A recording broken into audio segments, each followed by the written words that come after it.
今日の寄せ植えです。ブーゲンビリアを全部入れました。白いの入ってる。これは2色入ってる。これは1個かな。これ2個。これも1個。これは斑入りのブーゲン。ブーゲンを入れて、入れ物はね、カゴだったりブリキだったり、背の高いのだったり20センチ角だったりといろんな種類で植えてみました。今日はブーゲンビリアを入れた寄せ植えを6個作ります。今日はですね27日土曜日です。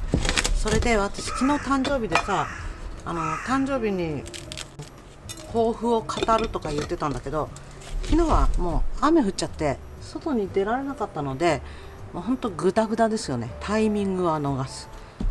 まあじゃあ来年まで抱負はやめるか、そんなバカなですよね。それでね、台風のダブル台風で1個目が抜けて次の2個目が来てる感じで、今嫌な感じでね、霧雨状でこれからバシャバシャ降ると思う。だけど今ブースは空っぽです。ヤフオクのね。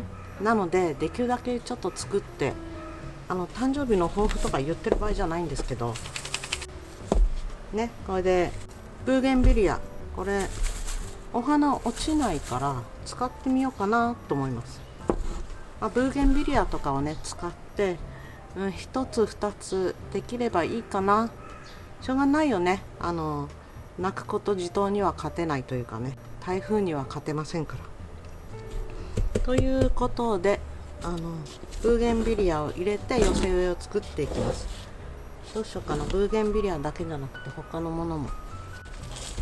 これは27センチのレリーフ模様入りです。まあでもせっかく誕生日が来たのでね、一つお祝いをしようかと。ハッピーバースデーでも歌いましょうか。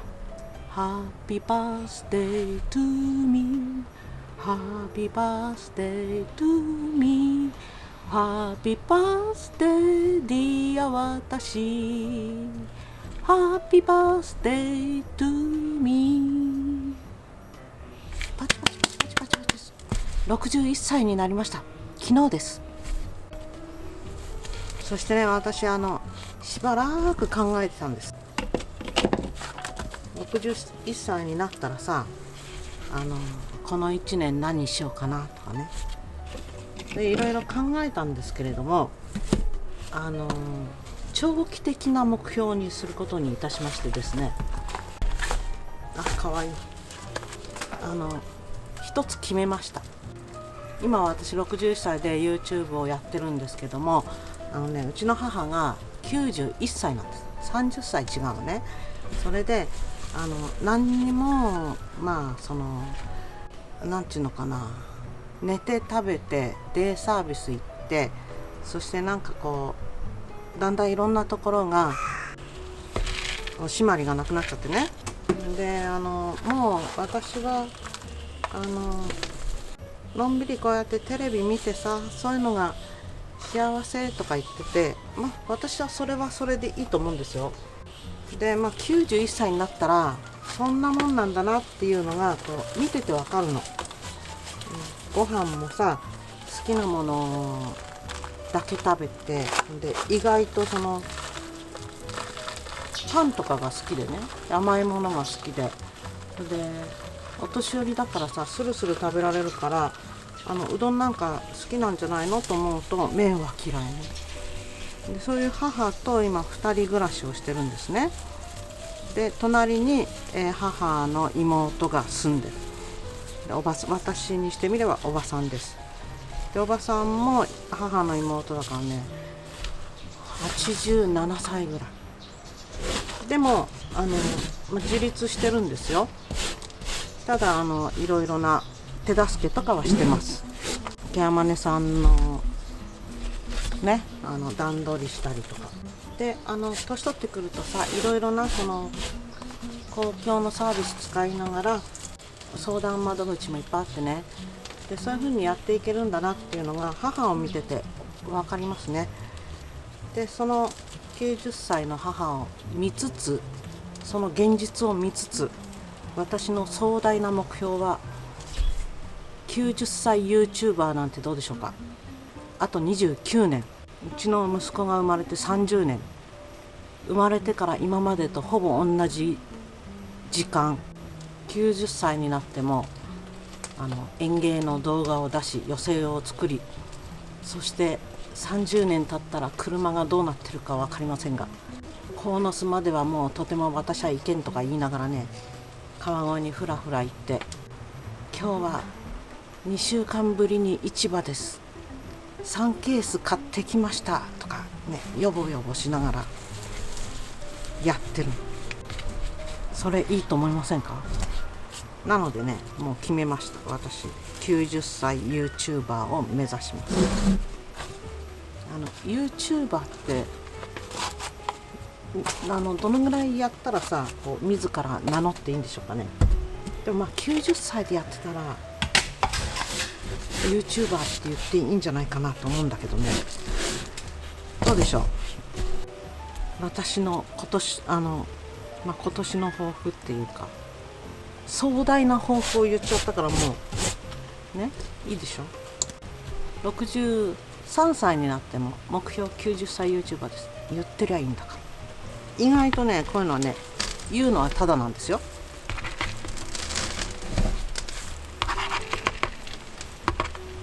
見てくれてる人がね、例えば今20歳でさ、私のこの YouTube を見ているとするといたしましょうよ。で、私が90歳 YouTuber となった時には20歳の人が50ですよ。そこそこいい感じに年取ってる感じしません？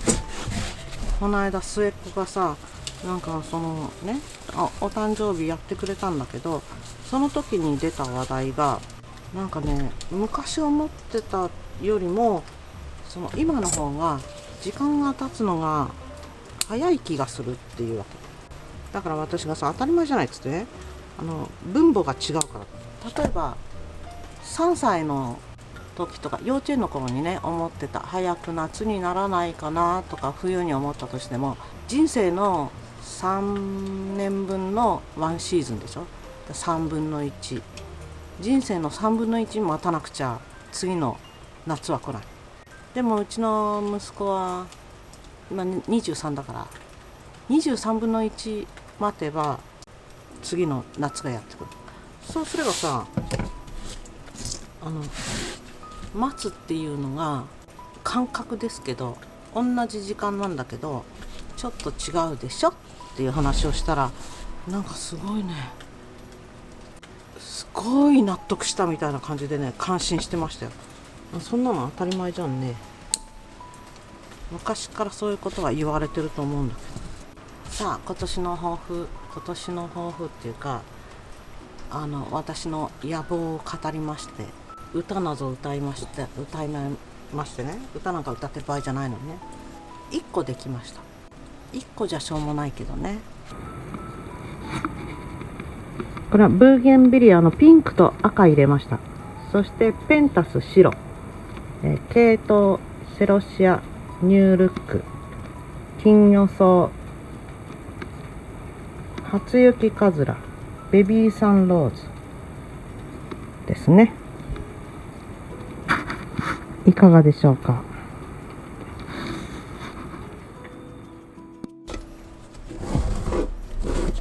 続いてね、これはブリキなんです。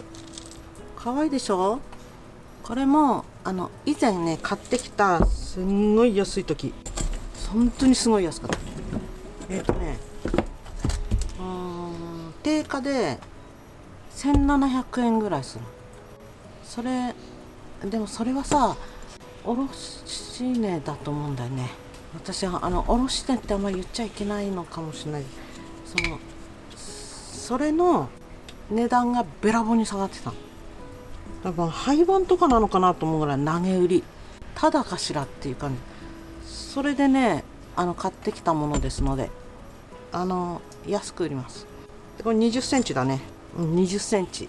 7321だから7寸よりちょっぴり小さめみたいな。で高さは9センチ、本当に小さいんだけど、このさブーゲンビリアが身長がないでしょ。だから意外といけんじゃないか。ほらこんなですもの。こうね、センターにこう入れてもちょっとでかいかな。いや、いいんじゃないかな。ガザニアも花色の強いお花なのでね、こういうブーゲンとかに入れたら合うんじゃない。昨日のうちにね、デイサービスから電話かかってきて、今日やるかどうかわかんないって、すごいじゃじゃ降りになったらやめますねって電話来たんだけども、今朝はね、なんか雨の字もなかったのね。だからデイサービスやりますって言って連れてってくれました。でも今降り出したからね、帰り4時過ぎなんだけど、ちょうどバシャバシャ降る時期かもしれないですね。車に乗って移動してくるんで、うちの目の前まで車つけられないのでね、ちょっと傘さして歩いて少し濡れちゃうかなっていうぐらいだと思う。流されちゃったりとかね、そういうことはないと思いますので、大丈夫です。でね、もう一個ぐらいお花入れたいの探してきますね。ユーフォルビアを入れたいんだけど、背が高く、そんなに高い品種でもないんだけど、ちょっと伸びてるからね、今ね、違和感あると思いますが、後で切ります。そしてね、私このまん丸ビオラがいいんじゃないかなと思うんだよね。あっちが小さいからさ、土の入れる塩梅、ほらかわいい。どうしよう。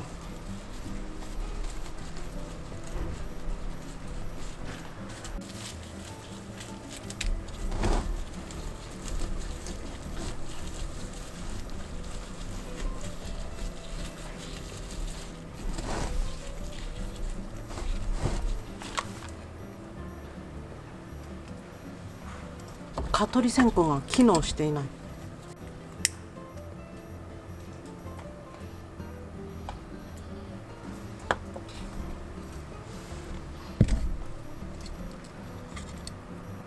蚊取り線香が湿気てね、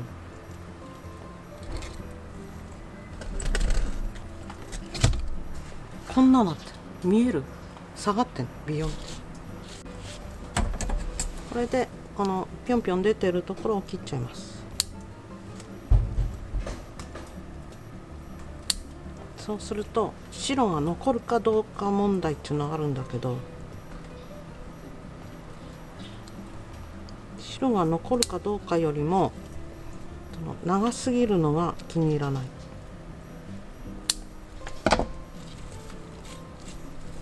ほんのちょびっと出てるだけになって、ほんとさ、こういうところにさね、こういうふうにちょっと入れてさ、いかにもあります的にやっちゃいたいぐらいだけど、やりませんよ。撮影用偽刺し砲、こんな感じ。ブーゲンビリアです。でこれこうだな、取っ手がこことここにあるので、向きはこうです。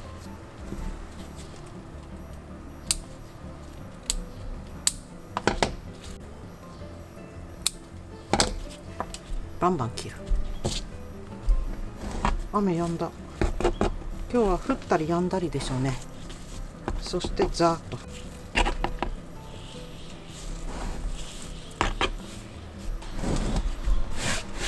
いいんでないかいっていう感じにできましたよ。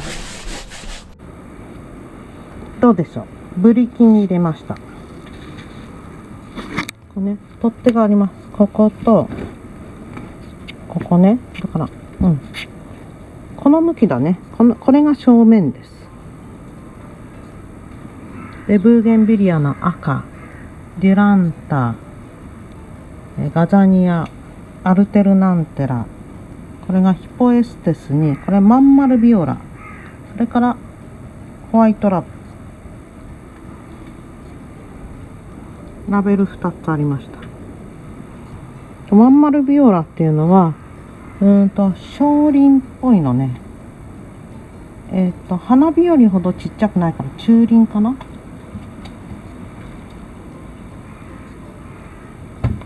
まあ大きさがそんなに大きくないよ。まん丸に咲きますっていう。株がまん丸になるってことなのかな。ラベルをよく読んでない。ラベルが入ってるまん丸ビオラと入ってないまん丸ビオラがあってね、これ入ってないやつでしたね。どうでしょう。なかなか可愛いんじゃないでしょうか。続いてね、これ20センチ角。もうね、こう鉢はいろいろで、テーマはブーゲンビリア。高さは18センチぐらい。これはアンゲロニア。この子が氷河。後ろ側に背の高いのを寄せてます。この子はグリーンアイス。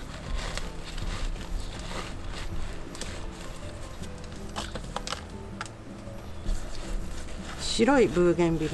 白っつっても真っ白じゃないのね。まん丸ビオラ。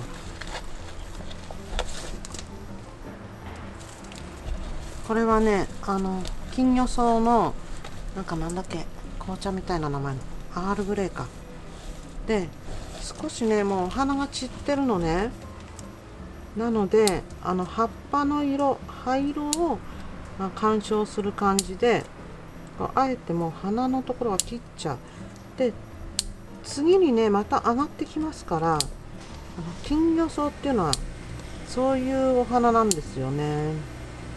花咲いて「わあ綺麗」って言って花が終わって葉っぱだけになって、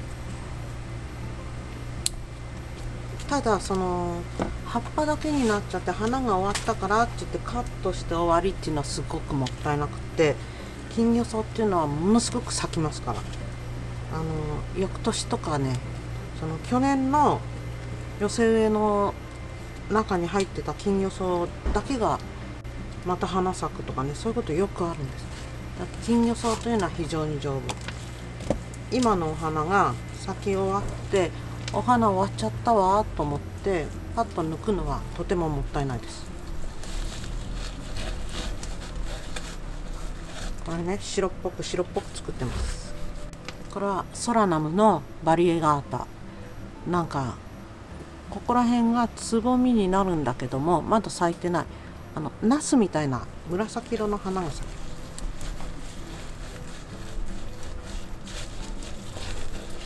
く。もじゃもじゃといっぱい入れちゃいました。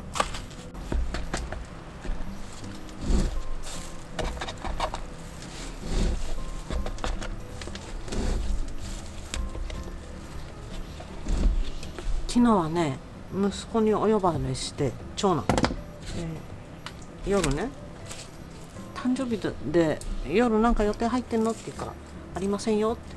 もう誕生日だからってね、何かあるという年でもない。同居のさ家族なんてうちの母だけだから、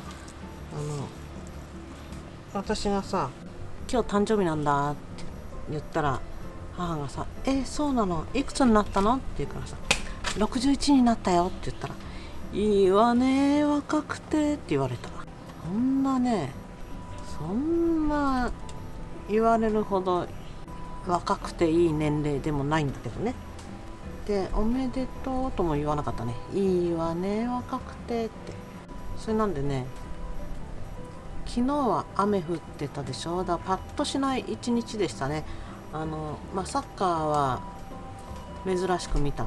8時から11時10時ぐらいまでね。それで11時から母とおばさんの、美容院の予約が入ってた。で、私送り迎えいたしまして、それで送って、でうちの隣におばさんが住んでるのね、マンションで。で車椅子なんで車椅子で押してって、で帰り母は杖ついて、でおばさんは車椅子を私が押す。で部屋までさ連れてかないといけないでしょ、車椅子をして。それで母に一緒におばさん家の家のとこまで行くって言ったら、先帰ってるっていうわけでさ、ここはマンションだとしましょう。でここのマンションの玄関から入るでしょ。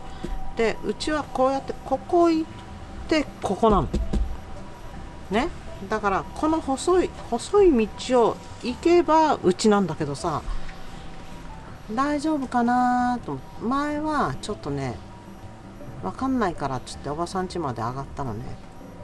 だけどなんかちょっとさ、ご機嫌斜めてさ、うち帰ってゴロッとしてるわとか言うわけだから、じゃあ分かったって言っておばさんを部屋に届けました。そして母が一人で帰ったから心配だから帰るねって言って、もう私は玄関に車椅子突っ込んできびすを返してこう家に帰ったんですけど、それでさ、うちの中入ってみたらいないわけ。どこ行ったよと思ってさ、それでここでいなかった。わーっと回ってこっち側行くとまっすぐ行っちゃったのかな、道路沿いにね。まっすぐ行くとコンビニとかのセブンイレブンとかでこうね眺めたんだけど、足も遅いしさ、そんなに遠くまで行くわけないと思って眺めたんだけど、姿形が見えない。こっちも見えない。それでちょっと110番かと思いながらうち帰ったら、待てよと思って、杖ついてたよなと思って見たら、靴はないんだけど杖はかかってるわけ。靴はしまったんだね、靴箱に。それで部屋もう一回入ってみたらベッドで寝てたわけだ。トイレ行ってたの。もうね、心臓がね止まるかと思った。でその話をしたらさ、うちの息子がさ、ダメだよそれはっつって、俺そういう葬式は嫌だからなって言われちゃいましたね。私も嫌だね、そういう葬式は。もうでもさ、本当にいなくなっちゃったらためらうことなく110番だよね。探してくれるのかな。手が空いてる人がいたら探してくれるかもしれないね。でもうちの母は外にふらふら出歩く人じゃないので、その点は安心なんだけどさ、誕生日にちょっと肝が冷えたよっていう話です。それで美容院行って帰ってきて、それでね部屋を掃除しました。うちリビングダイニングで L 字であるんだけど、リビングの方は今私がどっかりでっかい机をね長男に作ってもらって、もうねでかくて広くていいんですよ机。カフェ板を5枚つないで、なんか喧嘩してんのかな。そこにねもう何でも置けるからいいんだけど、ダイニングの方が汚い。でそこをね片しました。いつかは終わるんですよね、片付けってね。それをやるかやらないかだけの問題なんだけど、昨日は割と辛抱強く片付けやりました。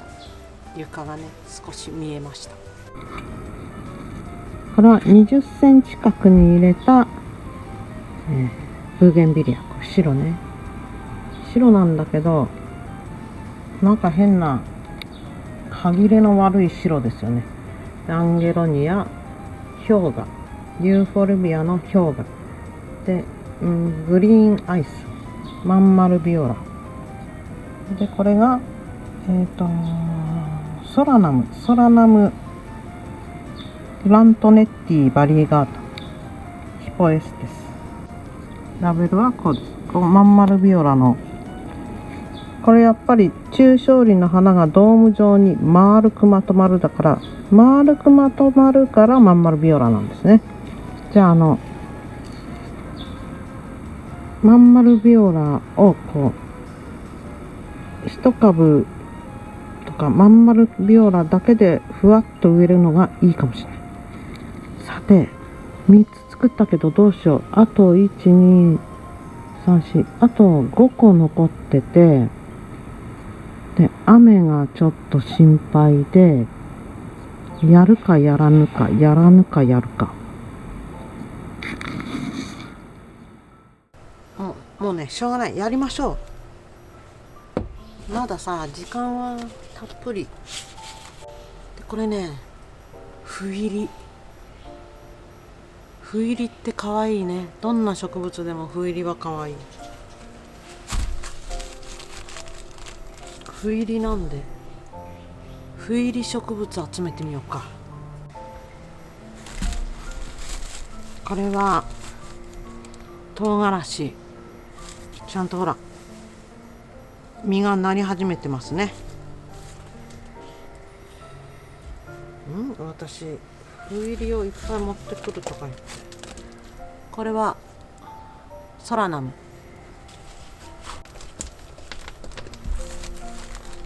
もうあとそんなに大した斑入りなかった。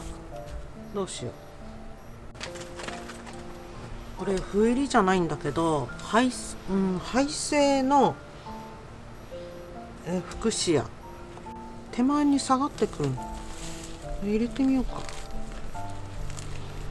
南国風になるかしら。ヒポエステスをね、ずっと探してたんです。そしたらね、あったんだけど、見てこれ、巨大化してた。君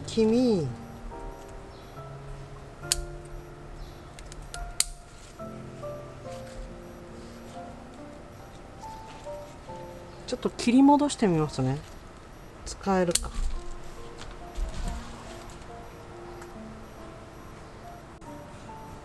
これね、切るとこ考えるんですよ。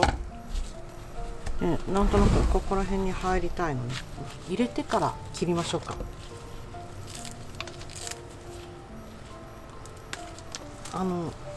見つけたものは無駄にはしない。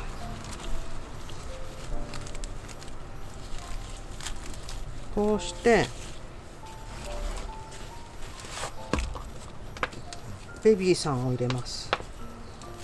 ベビーさんローズ。ベビーさんもここに入ってもらってね。この斑の入り方がこのベビーさんとこの子とね似た感じだけど、これ邪魔ね。邪魔なところをねパッツンパッツン切っていきます。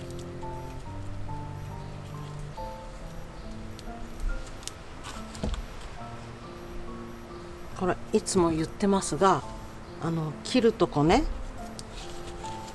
早まってバチバチ切って、で取り返しのつかなくなることもありますから、慎重に。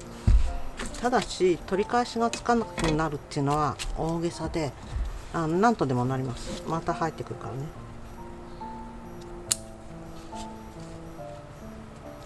飛び出してるところを切る。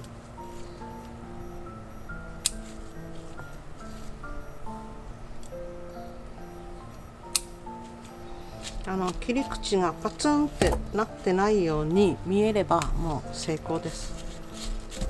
いいんじゃない？これは今日のテーマブーゲンビリアなんだけど、このブーゲンビリアが斑入りでしたね。葉っぱ斑入り。それなので斑入りの葉っぱね、唐辛子とか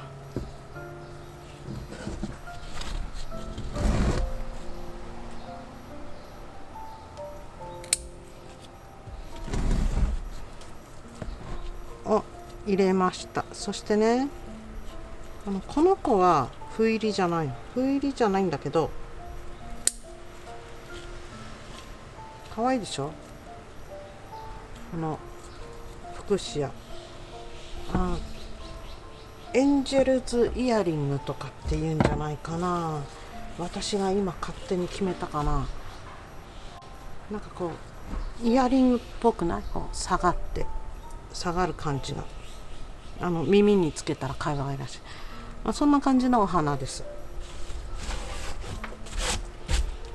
で匍匐するので、匍匐するって書いてあった。匍匐タイプのフクシアって書いてあったので手前に入れてみました。実績はないのでね、これを長年育ててるっていうわけではないので、書いてあることを信用して。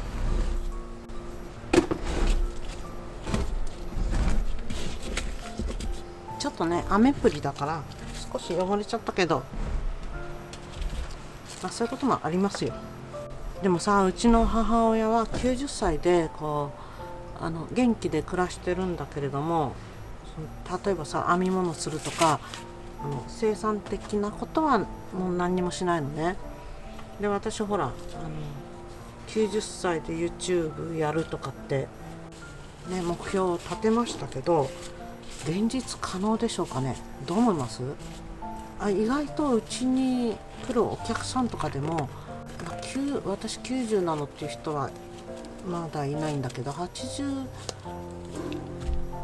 7でうちのおばさんと同じぐらいの年のねおばさまが来てさ、買い物してったりするわけ。定期的にねお花買ってってくれる。そういうの見るとちゃんとお金の管理もしてるし、買い物も行くしで、歩いてねスーパー行ったりしてるってことでしょ。こういうカートをしたりとかじゃないんですよ。あれ見るとすごいな。ただ私は自転車やめましたけどね。もう自転車乗るのやめたの。そんで運動してないから室内でさ自転車漕ぐやつあるじゃん。あれが私のその Amazon の欲しいものリストに入ってんだけど、それをね昨日言ったら、その飲み屋のねママさんがね、貸してあげるよ、あるから、使わなくなった時に返してくれればいいからって言われました。で私もね絶対やらないと思う。これはカゴに入れてます。これ黄色っぽいんだよね。これ最後に残ったカゴ、パステル調のね色合いのカゴで、くすみピンクとかあったんだけど、最後黄色残りました。で入ってるのが斑入りのブーゲンビリア、赤です。でピンクだけどね、赤いブーゲンビリアもあります。うちにはこの色とさっきの白とこれなのでね、一応便宜上赤と呼んでいます。でこれが斑入りの五色唐辛子、これがヒポエステス、ベビーサンローズ、フクシア、フェアリーダンス、そしてソラナムバリエガータ。ラベルはこんだけ。南国っぽいかっていうとそうでもない。ちょっとおとなしめですね。ブーゲンビリアが濃くてさ、情熱的な南国って感じなんだけど、この寄せ植え自体はそんな感じしないね。唐辛子とか入れたんでちょっと暗くなっちゃったかもしれない。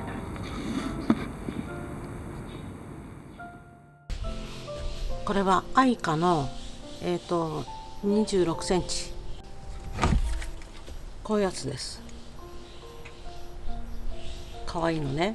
ボール状のやつ、アイカブランシュボールっていう、まあ結局ボールでいいんだね。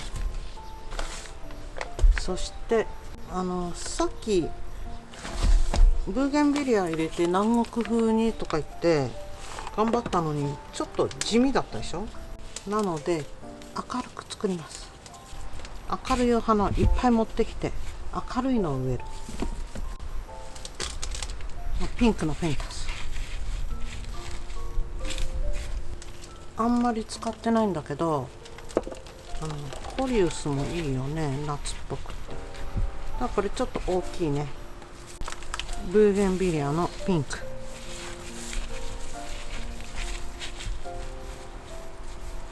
ね、だんだん暑苦しい感じになってきた。暑苦しい感じを目指してるんです。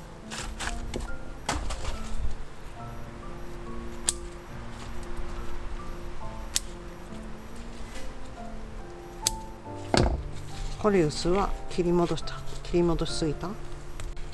ちょっと切り戻しすぎた？じゃあ一応交換。日々草のスターカイト、アメリカンブルー。アメリカンブルーね、こういう風に使いたくて買ってきたんです。いいか悪いかはわからないけど、アメリカンブルーって本来一鉢でなんか何個か植えといて、アメリカンブルー単体の方がいいとは思うんだけど、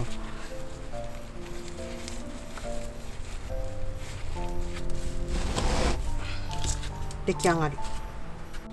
ちょっとね、土も湿ってるし、最後お見せする時のちょっと汚れ具合があんまり見苦しかったらシャワーしますね。シャワーをするとさ、花がこう濡れちゃうっていうのもあるんだけども、もうすでに濡れてるからいいか。ちょっとシャーっとしてきます。これは明るいでしょね。ブーゲンビリア系統ペンタス、日々草のスターカイト、それからソラナムバリエガータ、これがアメリカンブルーコリウス。どうですか？ラベルが入ってます。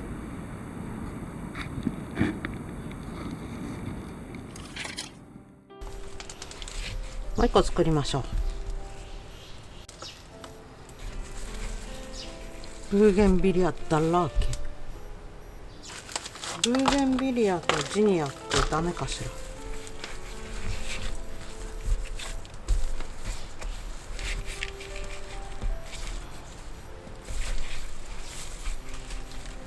ジニアってとっても明るいから。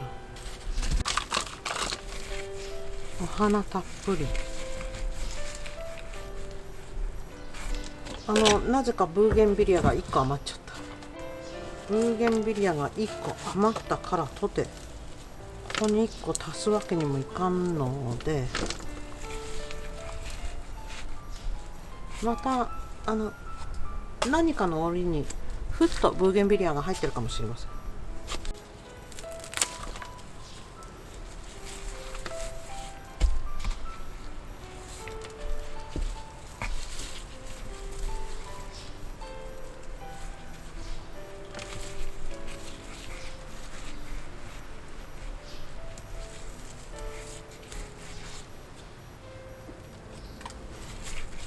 今日はね、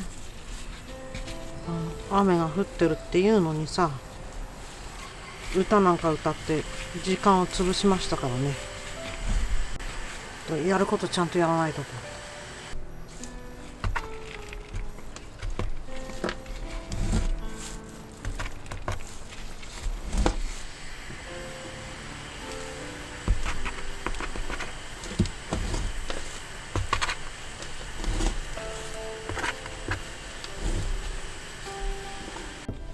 水洗いしてきました。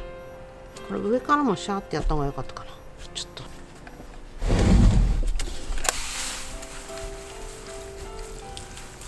このぐらいのね水流がいいんですよ。ジャーってやるとさ、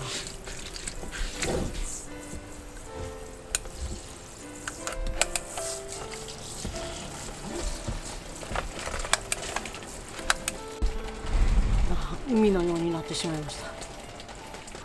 これでね、今日は終わりにします。いかがでしょうか。ブーゲンビリア、このピンクと赤、そしてスターカイト、ジニア、ジャスミン、ベビーサンローズ、ポリゴナムです。ラベルはこんだけね。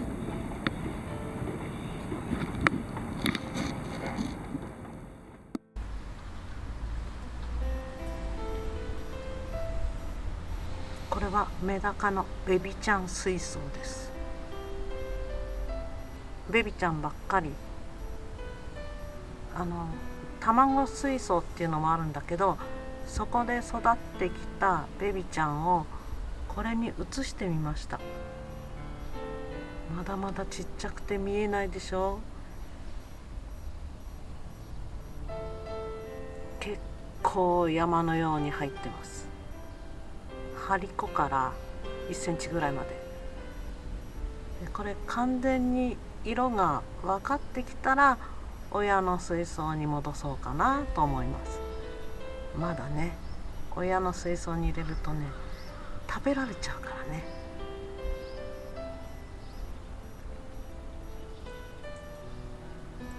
このぐらいの大きさになったら報われなさそうな気もする。この子とかね。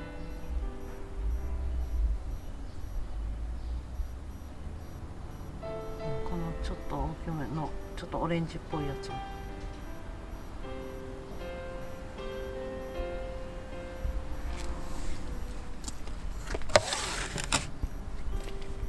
見えます？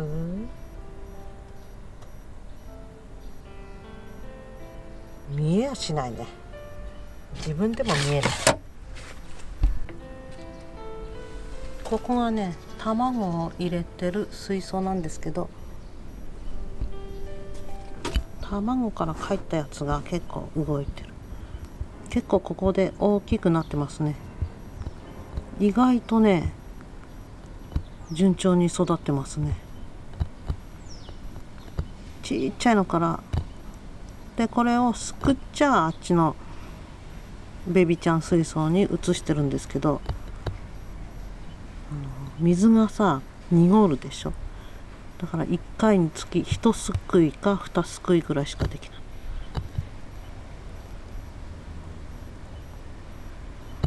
かわいい。ちゃんとラメっぽいのはラメっぽいし。